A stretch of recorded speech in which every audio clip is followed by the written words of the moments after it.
Hello, I'm here with Stella. Good morning, Stella. Say good morning, Stella. And I'm going to share the 3 things I do to get ready for facilitating. The first one is really know your stuff.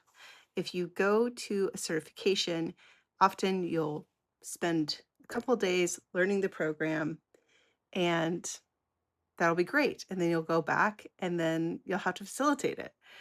But really know it. Understand what makes that module section work from a learning design point of view. You may want to review Bloom's taxonomy and the learning ladder and understand how people learn and absorb and take that learning and apply it afterward.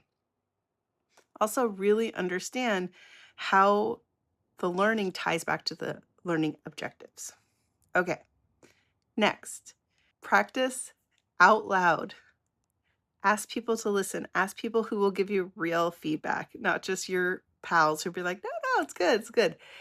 They're going to take notes. They're going to say, oh, you said this, I was confused, or you were looking around the room, I didn't feel connected with you. Okay. The third thing is understand your audience.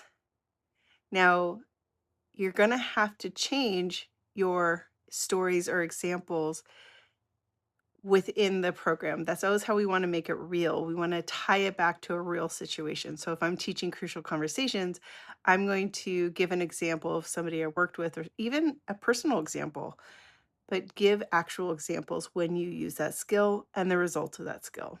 It's also, when I use DISC, any of these, I will pick personal examples.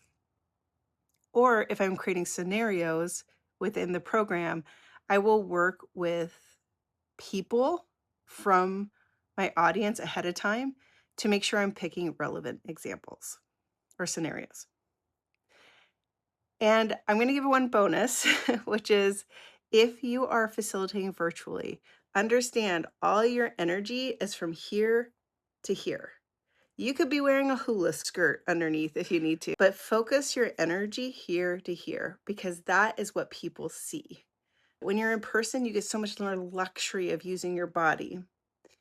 If you're struggling to be in front of people, you can always do Toastmasters. And this is my other secret, do improv.